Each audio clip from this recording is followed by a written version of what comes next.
में यारों वो कमाल कर बैठी, लिख कर मुझे I love you send to all कर बैठी।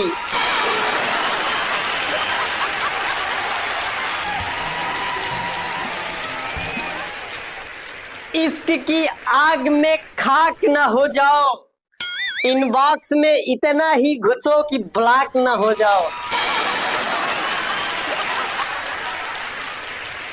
नमस्कार, प्रणाम। आप लोगों का अपने इस शो में हार्दिक स्वागत एवं अभिनंदन करता हूं।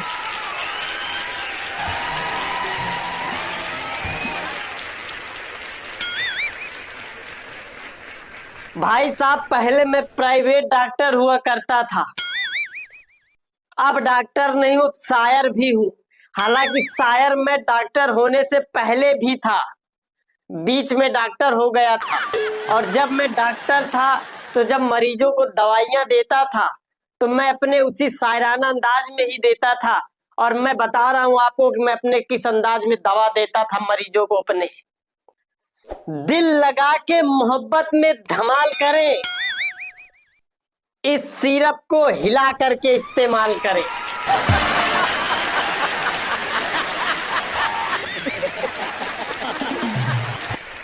जब मैं सिरप देता था तो इस तरह समझाता था, और जब मैं कोई गोली देता था तो कैसे समझाता था, सुनिए।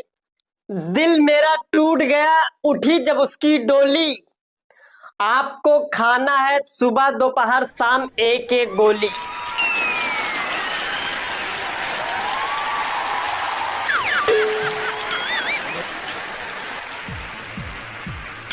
इस तरह उसने मुझे आसमान से गिरा कर दिया खाक, इसमें से आपको खाना है सभी खुराक।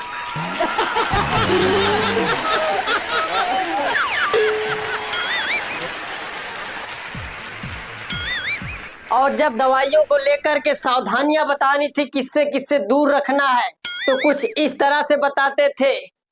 कभी आकर के मेरी मोहब्बत का सुरूर देखे, कृपया इन दवाइयों को अपने बच्चों से दूर रखें।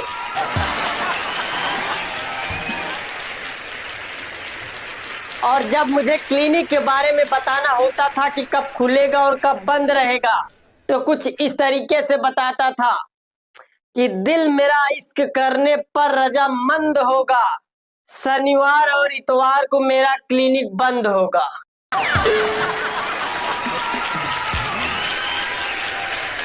फिलहाल अब तो मैं डॉक्टर भी नहीं हूँ, अब एक प्राइवेट नौकरी करता हूँ। और प्राइवेट नौकरी के बारे में क्या ही बताऊं।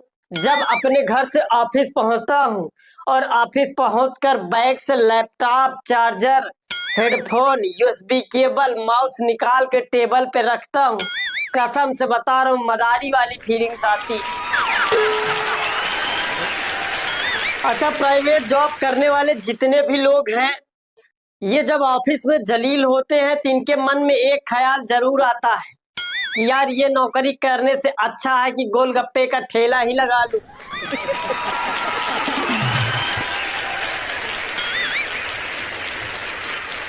सही बता रहे हैं, सभी के मन में आता है। और गोलगप्पे का ही ठेला क्यों मन में आता है? क्योंकि इसमें फायदा ही फायदा है। ये फायदा तो छोड़ ही दीजिए कि लड़कियों से बात करने को मिलता है।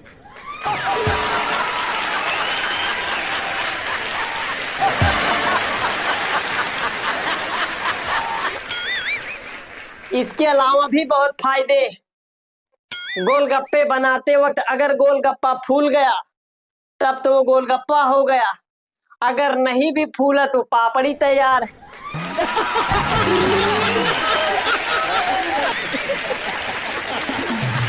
मतलब नुकसान तो किसी तरफ से होने नहीं है।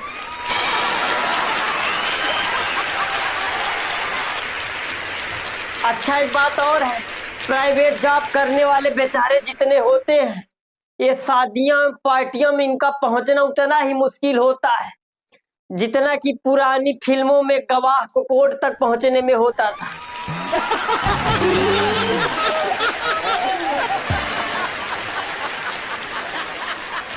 ऐसे एक दिन मैंने सीरियस मूड में अपने बॉस से पूछा कि सर, आप नौकरी में अपने यहाँ शादीशुदा ही पुरुष क्यों रखते हैं? तो उन्होंने जो मुझे बताया, सच में बता रहा हूँ, सुन के मेरा दिमाग हिल गया। उन्होंने कहा इसका 2 कारण है। मैंने पूछा कौन कौन सा? वो बोले पहली बात तो ये कि इनको बेइज्जती सहने की आदत होती है। मैंने पूछा दूसरा? बोले दूसरा ये कि इनको घर जाने की जल्दी भी नहीं होती है।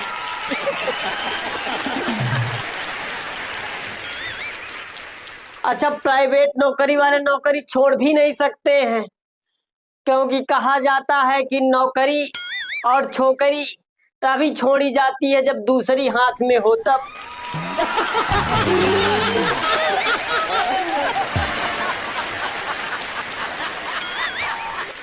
अच्छा, प्राइवेट नौकरी की एक बात और समझ में नहीं आती है।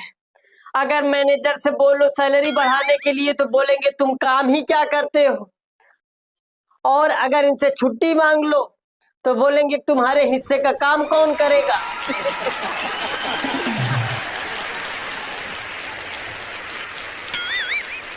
एक बार मैं कुछ ऑफिस का काम घर पे कर रहा था लैपटॉप से, तो जो मेरे बॉस थे वो मुझको वीडियो कॉल पे बता रहे थे कैसे करना है, और उधर मेरी बीबी कुकर में दाल चढ़ाई हुई थी, दाल पक रही थी।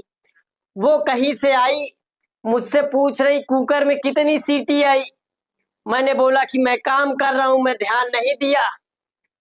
तो मेरे बॉस कह रहे हैं कि मैंने सुना है 3 सीटी आई।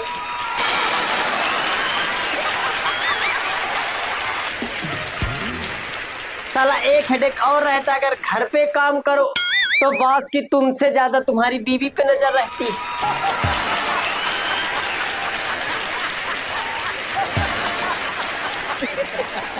अच्छा, प्राइवेट जॉब तो प्राइवेट जॉब ही है।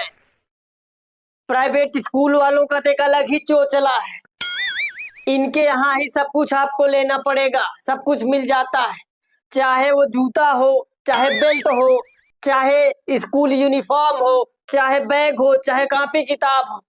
एक चीज नहीं मिलती केवल, वो है पढ़ाई।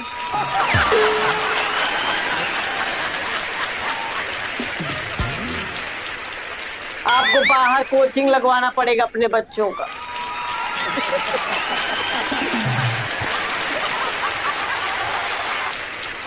मुझे तो ये लगता है कि कुछ दिन बाद जब हम अपने बच्चों को लेके स्कूल जाएंगे, प्राइवेट स्कूल वाले कहेंगे कि आप अपने बच्चे को कौन सा आटा खिलाते हो, इनका शारीरिक विकास नहीं हो रहा है। आपको आटा भी स्कूल से ही मिलेगा, वही खिलाइए तभी इनका विकास होगा।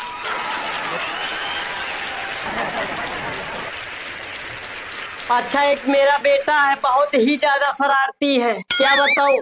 एक बार पेरेंट्स मीटिंग में मैं गया उसके साथ, तो मुझे कुछ शिकायतें थी, तो मैं प्रिंसिपल साहब के पास अकेले में गया, तो मैंने शिकायतें की, जो पढ़ाई से रिलेटेड शिकायतें थी। फिर मैंने प्रिंसिपल साहब के सामने अपने बेटे से पूछ लिया कि बेटा स्कूल किसे कहते हैं, तो उनके सामने कह रहा है पापा स्कूल उसे कहते हैं जहां हमारे पापा को लूटा जाता और हमको ढंग से कूटा जाता। मैं सच बता रहा हूँ, मेरा बेटा इतना शरारती है कि आप लोग सोच नहीं सकते हैं। एक बार मेरे पिताजी मेरे बेटे को, मतलब अपने पोते को, ये बोले कि बेटा जाओ कहीं छिप जाओ, तुम्हारे स्कूल वाले आ रहे हैं। तो मेरा बेटा कह रहा है दादाजी मैं क्यों छिप जाऊं, छिप तो आप जाइए, आप खत्म हो गए हैं ये बता के मैंने 2 हफ्ते की छुट्टी ऑलरेडी ले रखी है। एक बार बड़ा गुस्सा आया मुझे अपने बेटे पे। मैंने बोला बेटा अगर तुम इस बार फेल हुए तो फिर मुझे बाप मत कहना, समझ लेना।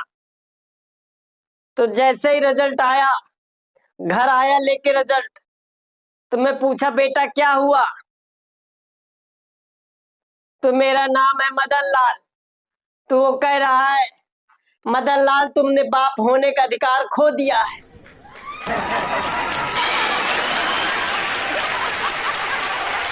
तो कैसा लगा वीडियो?